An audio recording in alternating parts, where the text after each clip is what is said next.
हरि ओम।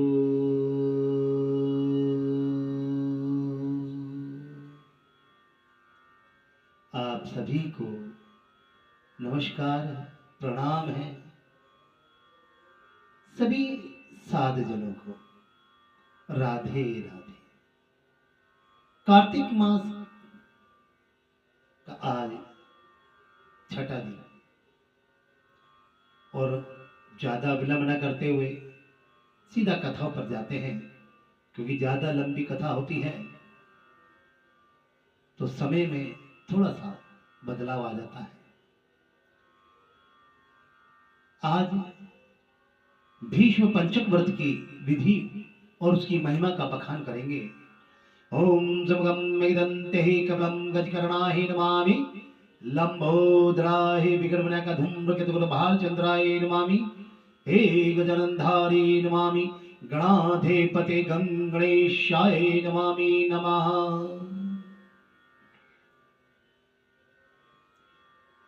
आदि भवानी शारदा गौरीपुत्र गणेश, पांच देव रक्षा करे, ब्रह्म विष्णु महेश, ब्रह्म विष्णु महेश। नारायण हरि शंकरं नमामि, नमामि मातेश्वरी नमः। मात भवानी मातेश्वरी दुर्गेश्वरी भुवनेश्वरी ब्रजेश्वरी कल्याणेश्वरी जगदम्बे भवानी नमः। मातेश्वरी को नमन है, कल्याणी कल्याणेश्वराय जगदम्बे भवानी नमः।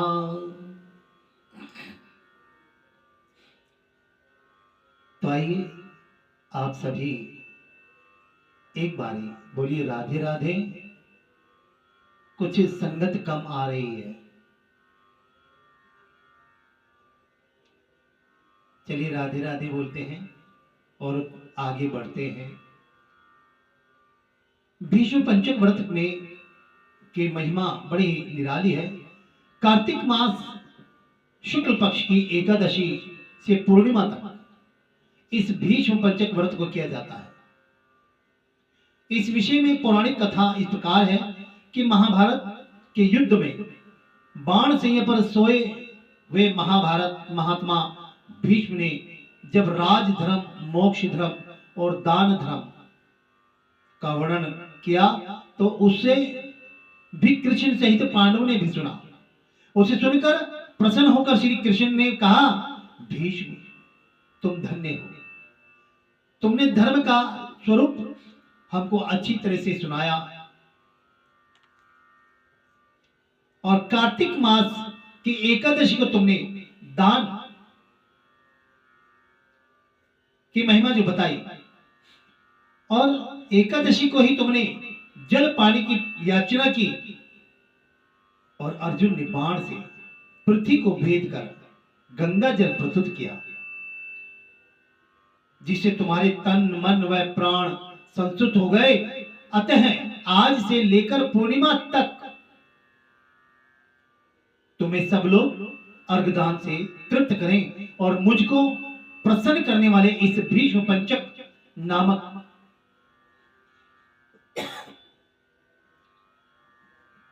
व्रत का पालन प्रतिवर्ष करते रहे।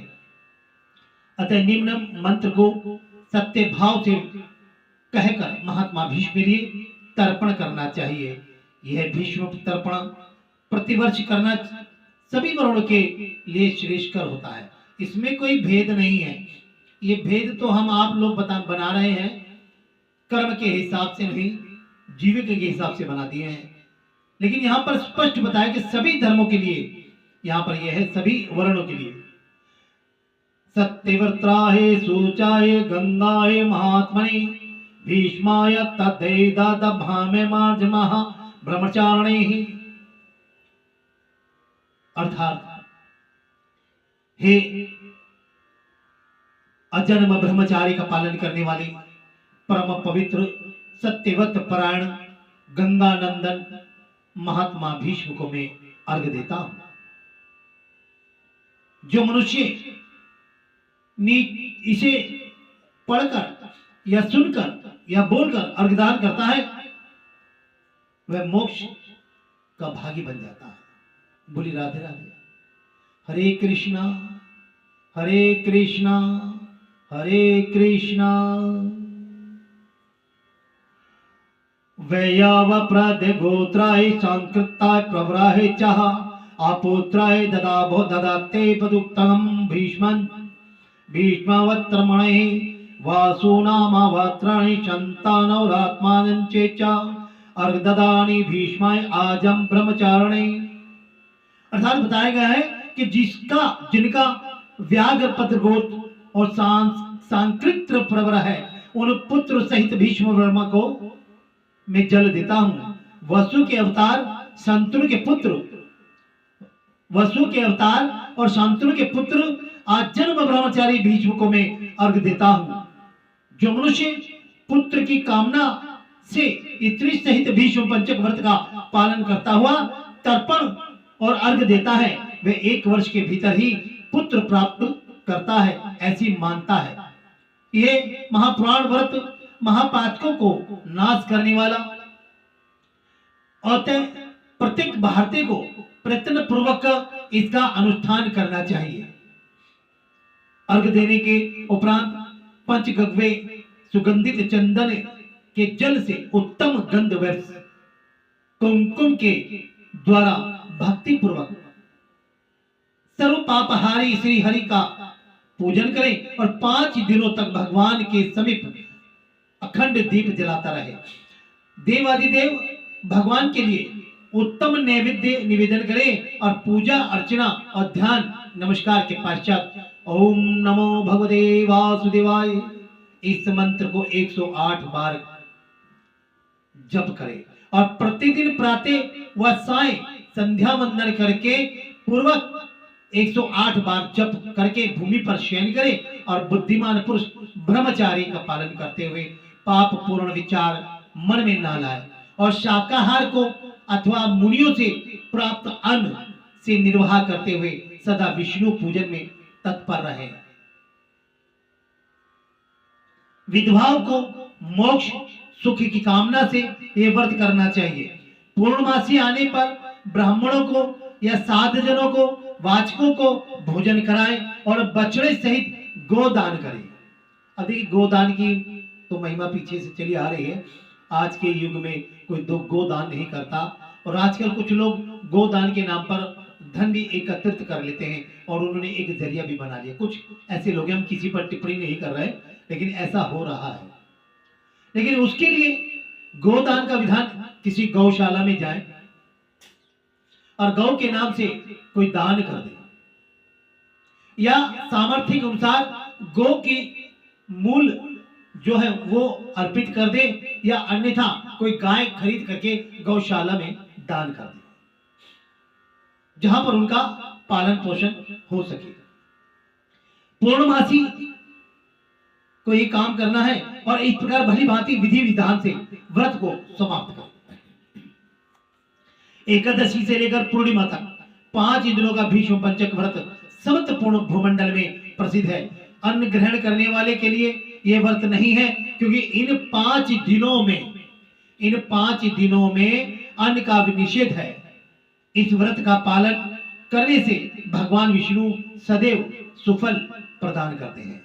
पद्म भूषण और पद्म पुराण में श्री भीष्म पंचक व्रत की महिमा का उल्लेख है और एकादशी से लेकर पूर्णमासी तक लगातार 5 दिनों तक भगवान के समीप रात दिन दीपक जला करके रखें और प्रतिदिन 108 बार ओम नमो भगवते वासुदेवाय नमः, ओम नमो भगवते वासुदेवाय नमः, ओम नमो भगवते वासुदेवाय नमः, ओम नमो भगवते वासुदेवाय नमः।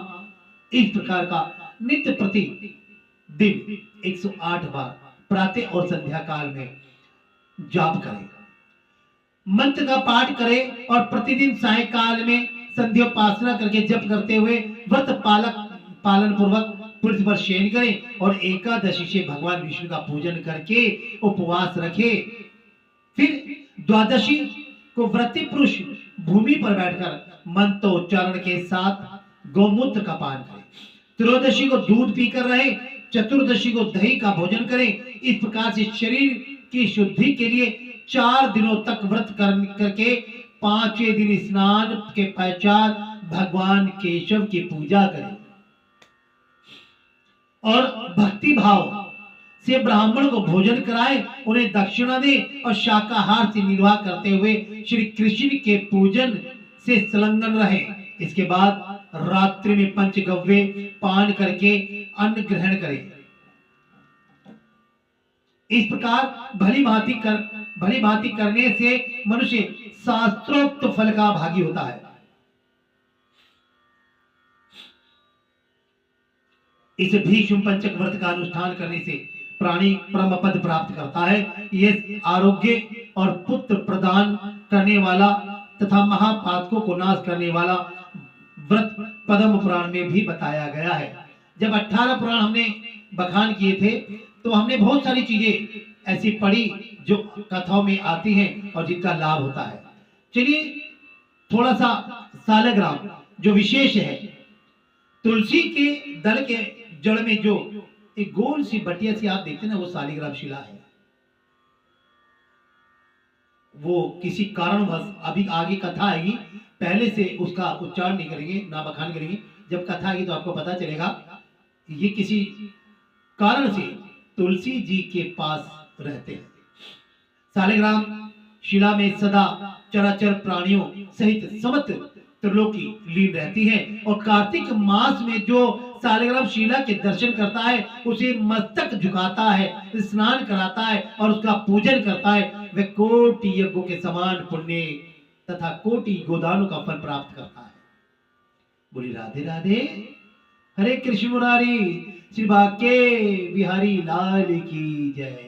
महादेव जी अपने पुत्र कार्तिकेय से कहते हैं कि बेटा, जो पुरुष सदा भगवान की विष्णु की सालग्राम शिला का चरणामृत पान करता है, उसके गर्भवास में भयंकर जो कष्ट होता है वो नाश हो जाते हैं। क्योंकि गर्भवास में बड़ा कष्ट होता है।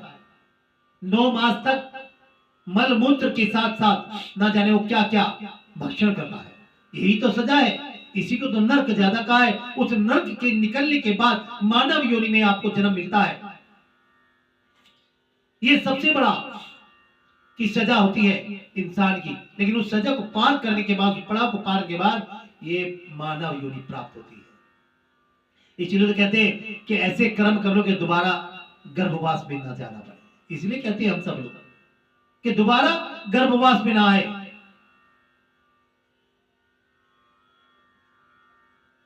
जो मनुष्य प्रतिदिन सालिग्राम शिला का पूजन करता है, उसे ना तो यमराज का भय होता है और ना मरने और जन्म लेने का भय।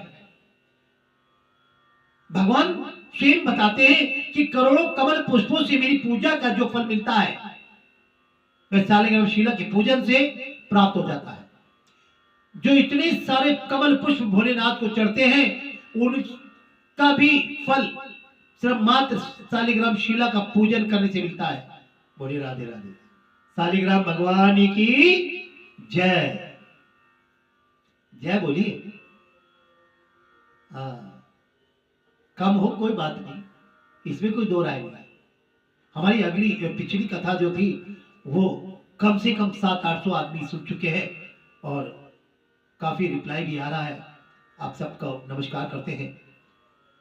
तो करोड़ों कमल पुष्पों का जो फल मिलता है वो एक सालिग्राम शिला के पूजन से मिल जाता है। जिन लोगों ने मृत्युलोक में आकर कार्तिक मास में ही सालिग्राम पूजन नहीं किया, वह मुझसे द्वेष करने वाले हैं। सालिग्राम की पूजा कार्तिक में जिसने नहीं की, वो भगवान शिव के द्वेष करने वाले हैं। उन्हें तब तक के लिए नरक में रहना पड़ता है जब तक कि 14 इंद्रों की आयु समाप्त नहीं हो जाती। 14 इंद्र। अतः भक्ति भाव से सालिग्राम शिला को नमन करें और प्राणी नरक में प्रवेश नहीं कर पाते। अन्य सभी शुभ कर्मों के फल का तो माप है, परंतु कार्तिक मास में सालग्राम पूजन करने से जो फल मिलता है उसका कोई भी माप नहीं है। जो शालिग्राम के जल से अपना अभिषेक करता है उसने मानो संपूर्ण तीर्थों का स्नान कर लिया। विशेषतः कार्तिक मास में शालिग्राम शिला के सम्मुख स्वास्तिक का चिन्ह बनाकर मनुष्य अपनी 7 पीढ़ियों को पवित्र कर लेता है। और जो नारी प्रतिदिन शालिग्राम शिला रूप भगवान विष्णु को नमस्कार कर गृहस्थी के कार्य में आरंभ करती है, वह 7 जन्मों तक विधवा नहीं होती, अतः सदा सुहागन के रूप में प्रतिष्ठित रहने के लिए वह पूजन बड़े ही महत्व का माना गया है। तो नारी जाति के लिए तो बड़ा ही उत्तम है। अगली कथा में हम आपको बताएंगे उद्यापन की विधि और आशक्तावस की व्रत की विधि।